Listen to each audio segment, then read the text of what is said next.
You enter the princess's bedroom and glance about. Her room looks much the same as you remember it from the night prior, but the ceiling seems even higher when viewed in the wan morning's light. You can see, now that there are fewer shadows to impede your view, how very opulent your young mistress's abode is. Her armoire is large and imposing, as is the grate in which you will be expected to keep a fire lit during the nights. The princess herself is curled on her side beneath the sheets, looking rather less grandiose than her title would suggest. She is attired in a nightgown adorned with frills, and her hair is spilt across her pillow like spilled gold. In her slender arms, meanwhile, held to her chest, is a doll, the very same one she was cosseting last night. You suppose this doll must be her favorite. Idly, you wonder what the doll's name is, though you do not suppose it matters all that much. It is time to wake your mistress. You call out to the princess, but she is largely unresponsive. Her eyelashes are still sewn tightly shut, and her lips pursed in slumber. You purse your lips too and sigh. Well, nobody ever said your job would be easy. Once again, you call to the princess, and this time she replies. Her response is not a favorable one, however. It's giving Dorian Gray, but as a doll. Yeah, agreed. Big agree. She sighs and turns away from you, her doll clutched to her chest. Just give me a little longer. The princess sounds so enfeebled, but you do not take pity on her. If you have learned anything from the conservatoire, save for knowledge pertaining to the respiratory tracts of fish, it is that one must be cruel to be kind. You do not think this adage was practiced with any great success in the conservatoire, but perhaps it will have more of an impact upon the princess. You tell her once again to wake up, more sternly this time. You will not let her sleep, for she has slept long enough already. It is very slovenly, really, to still be abed at such an hour. Oh. Defeated, the princess sighs. All right. I can see that I can't twist you around my little finger. Oh. I'm up. You don't need to nag me. Once you have roused the princess from her bed and you have put her doll to the one side, you set upon her toilette. You aid the princess in the brushing of her hair, a chore to which she submits willingly, like a cat might allow its fur to be brushed. You allow yourself to ponder as you run the bristles of the princess's brush through her hair. How wonderfully soft it feels against your skin. Ortega is so fucking gay, so gay. But a curious query from the princess, "Are you all right, dear one?" brings you back to your senses. You were rather lost in thought there. Look lively now. You wouldn't want the princess to catch wind of your salacious thoughts, would you? I thought that you had learnt your lesson about that already. Suitably chastened, you finish with the princess's hair, and set the brush aside. Now that the princess's tresses have been taken care of, you must start on her attire. The princess remains seated upon the edge of the bed, looking up at you askance. She does not ask you to avert your eyes, and nor does she make any motion of divesting herself of her nightgown. It really does seem as though she expects you to undertake this task on your own. Is that all right? You ask the princess as much. You would not wish to impinge upon her modesty, but she only laughs. Yes, that's all right. It's what you're supposed to do if you're to be my lady's maid. I'm used to being dressed and undressed. I'm not a bit squeamish about it. She might not be squeamish about it, but you are. You've never seen a naked woman before, excepting yourself. Girl, you had roommates. You've never once seen your roommates undressed? Even then, however, you have always dressed and undressed furtively, not wanting to examine your body for longer than is strictly necessary. You have never much liked the way that you look. You make a few more mumbled objections, but the princess sweeps them to one side easily. It's all right. I might be a princess, but we're both people underneath all of our clothes. I doubt we look much different. You're not sure about that.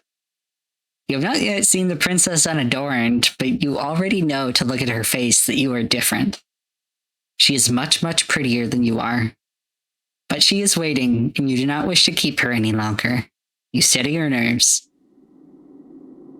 Then you reach out with trembling hands, and you begin to undo the buttons which run down the front of the princess's nightgown. You work as quickly as you are able, which, given how badly your hands are shaking, is not very. You fumble with a couple of the buttons, flinching as you do so. The princess, however, seems blissfully unaware of what it is exactly you are doing, or not doing, for your fingers have begun to seize up with the front of her nightgown. She is not even looking at you. Instead, her gaze is directed beyond your shoulder to the windowsill and the sky beyond it. It isn't particularly sunny, but I don't think it's too cold outside. Going for a walk might not be a bad idea. What do you think, dear one? You think that you would like to finish undressing the princess as soon as possible, so that you can make some progress on dressing her again. The sight of all of this exposed skin is bad for your heart. Fortunately, you are able to make quick work of the princess's nightgown despite your initial mishaps, spurred on perhaps by your anxiety. You bid the princess to stand, which she does, and neatly she steps out of her nightgown, her motions once again as graceful and fluid as a dancer's. This task complete, you search hurriedly, worriedly for the princess's red dress. Where is it? You cannot find it. Sweat begins to prickle on the back of your neck. Your palms, meanwhile, feel uncomfortably clammy. Moments pass awkwardly, uneasily, the princess standing there all the while as naked as the day she was born. Her massive hog is just hanging out. That's the real reason she's so anxious. It's like, oh my god, she's so pretty and her hog is huge. Why did you not find her day dress before you stripped her of her night one? What a fool you are. The princess, noting your panic, giggles, then says, Are you looking for my dress? Yes, you reply, your face flushed. That is what you were doing. I thought so. I did wonder before you started undressing me why you'd not asked where it was. Maybe it slipped your mind? It had slipped your mind, yes, to your shame. You were too busy trying not to fixate upon the princess's bared skin to think about how best to conceal it. My dress is in my armoire, the princess says, glancing over to the aforementioned piece of furniture. That armoire of hers is an intricately carved wooden structure, large enough, or so you estimate, to fit inside it enough dresses to attire a whole ballroom's worth of princesses. I'd like to wear the red one. It's my favorite. Would you be a dear and fetch it for me? I don't want to rush you, but it is rather cold in here, especially while I'm still naked. My balls are retreating, just back up into where they came from. Please. Think about my sperm count and any future heirs I may need to produce. She raises a good point. You turn away from the princess and make your way to her armoire. Once there, you open its wooden doors and peruse the clothes hanging within. It is just as you expected. Inside that wardrobe lies numerous dresses, all of them finely sewn and decorated with no shortage of ribbons, lace, and iridescent pearls. You find the princess's red dress soon enough, then hurry to her side. Yay! With the spoils in hand, you hurry to dress her, concealing, once again, the princess's pale skin beneath the layers upon layers of soft red velvet. She is easier to look at now, you think, with her skin concealed. That might have been the most nerve-wracking task you have ever had to accomplish, even more so than your perilous escape through the foggy forest. Why, it seems a small miracle that you can still remember how to breathe. Ah, it's much better. Thank you, dear one, for your help. You've not been here for a full day, but I already wonder what I'd do without you. Shyly, you assure the princess that you did nothing, really. Nothing beyond your job. You did not do anything incredible, and in any case, being complimented by somebody so pretty is embarrassing. Oh, don't be like that. I want to compliment you. Why shouldn't I when you've been so helpful? It'd be rude not to in any way. I think you're very pretty too. Oh my. Your face flushes from this more deeply than ever before.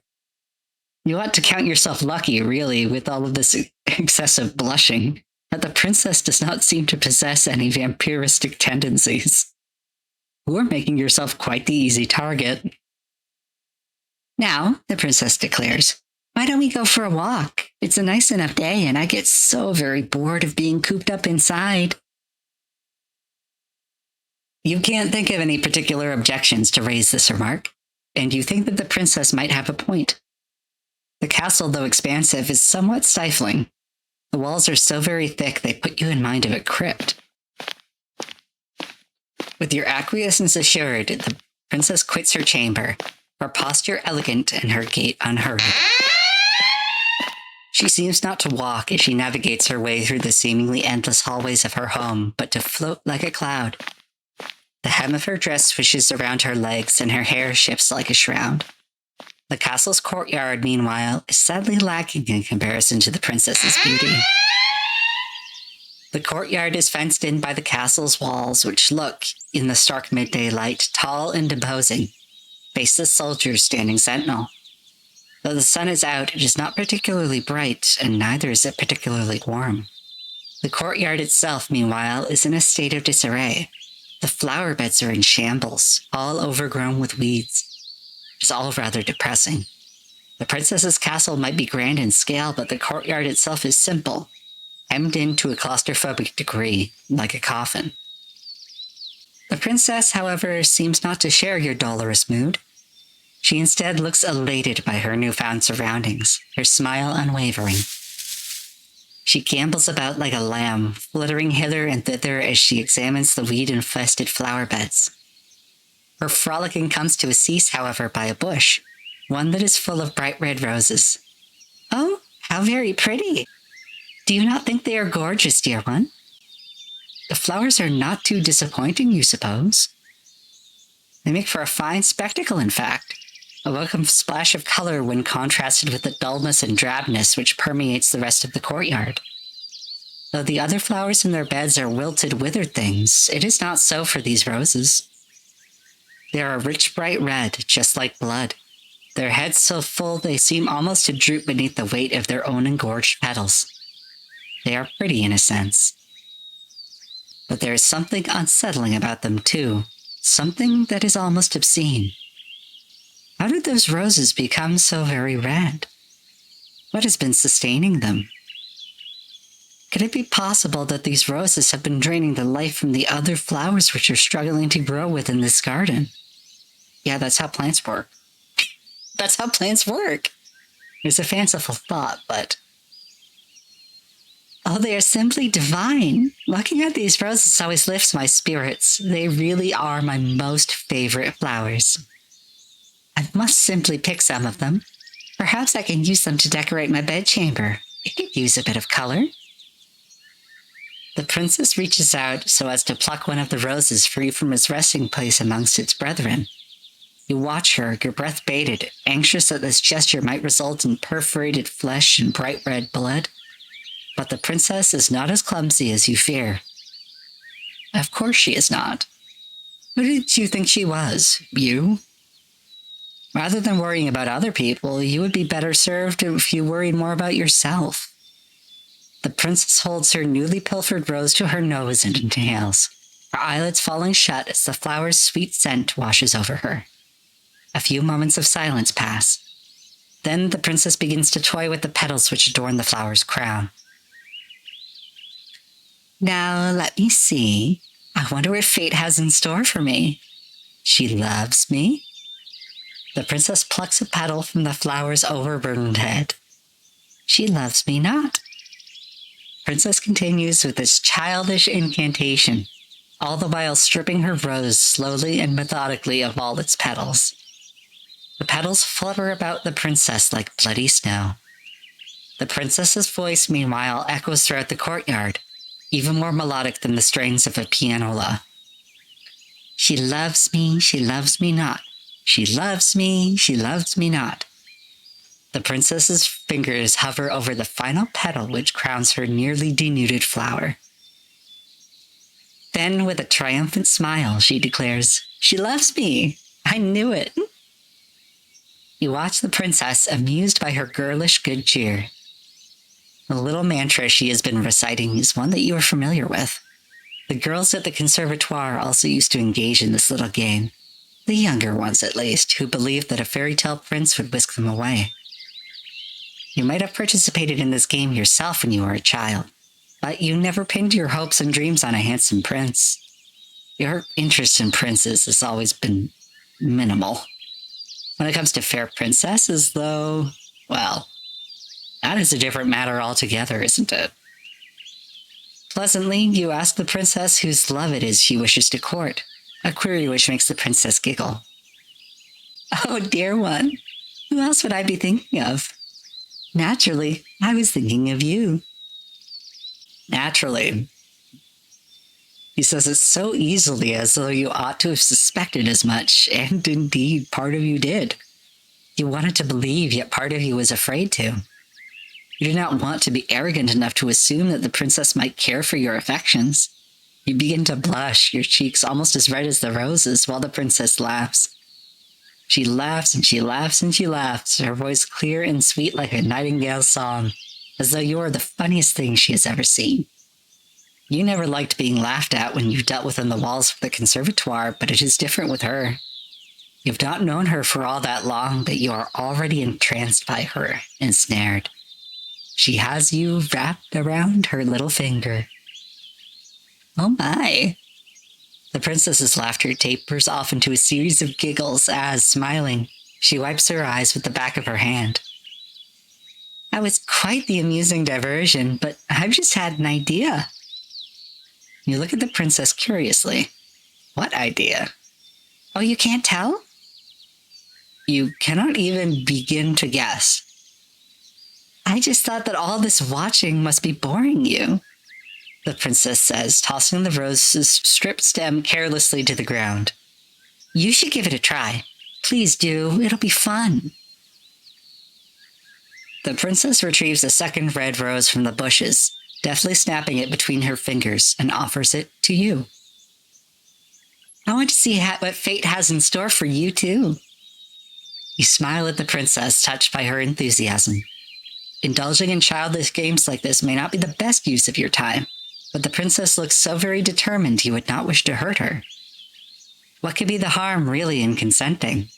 The only real casualty of this game will be one singular rose, the rose that the princess is holding towards you. You reach out meaning to accept the princess's offering, but, oh no!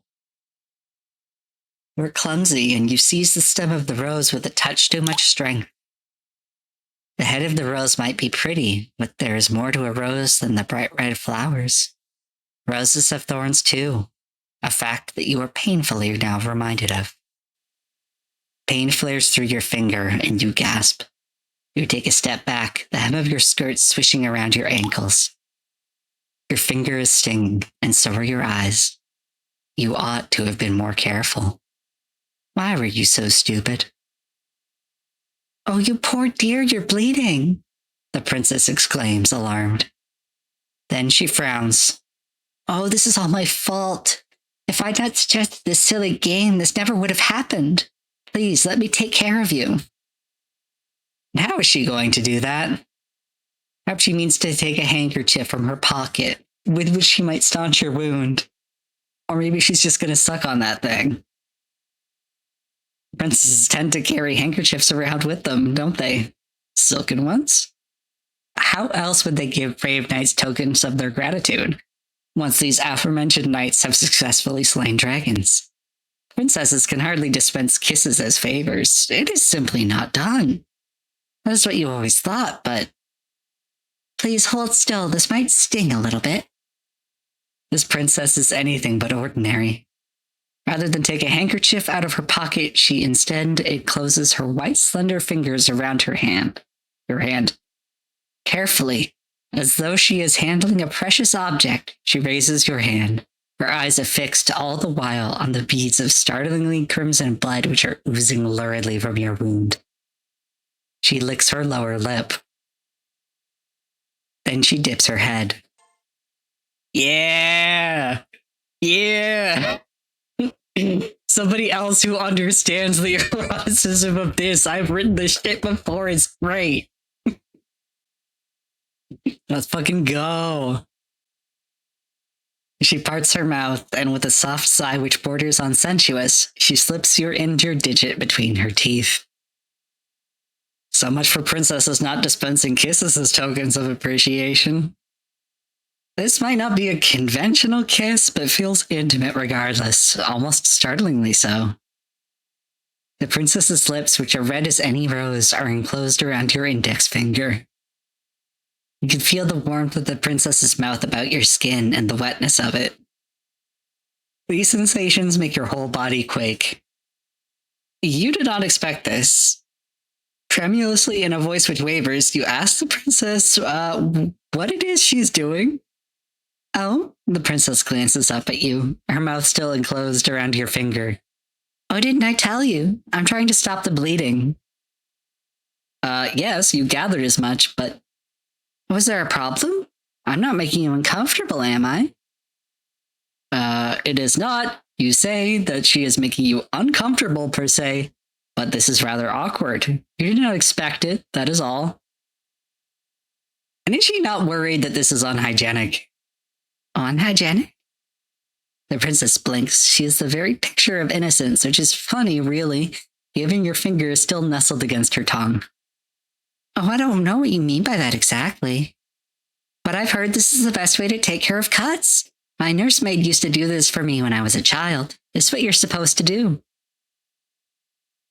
And you ask, your voice catching in your throat, did her nursemaid keep staunching her wounds with her mouth when she grew older? Oh, well, no, but my nursemaid was dismissed when I was 8 years old. That's the normal way of things. I had my ladies' maids to look after me then.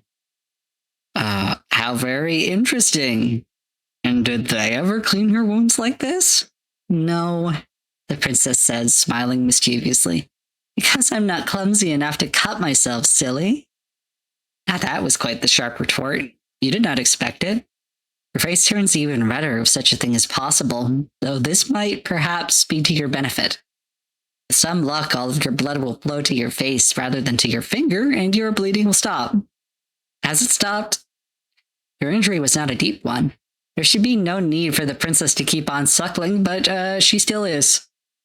You are not accustomed to intimacy of this nature. It is making your heart flutter. If the princess knew what her mouth was doing to you, you are sure she would not be so very familiar. You feel quietly, crushingly confident that she would scorn you for your feelings and deem them unnatural. It would not be the first time. At this point, you should be used to rejection. Still stings, though. Stings much, much more than any thorn on any rose ever could. Main character is going to be having wet dreams about the princess doing that to stop bleeding on her period later. Sorry, not sorry. You have to do it. You have to stop the bleeding with your mouth. It's for health reasons.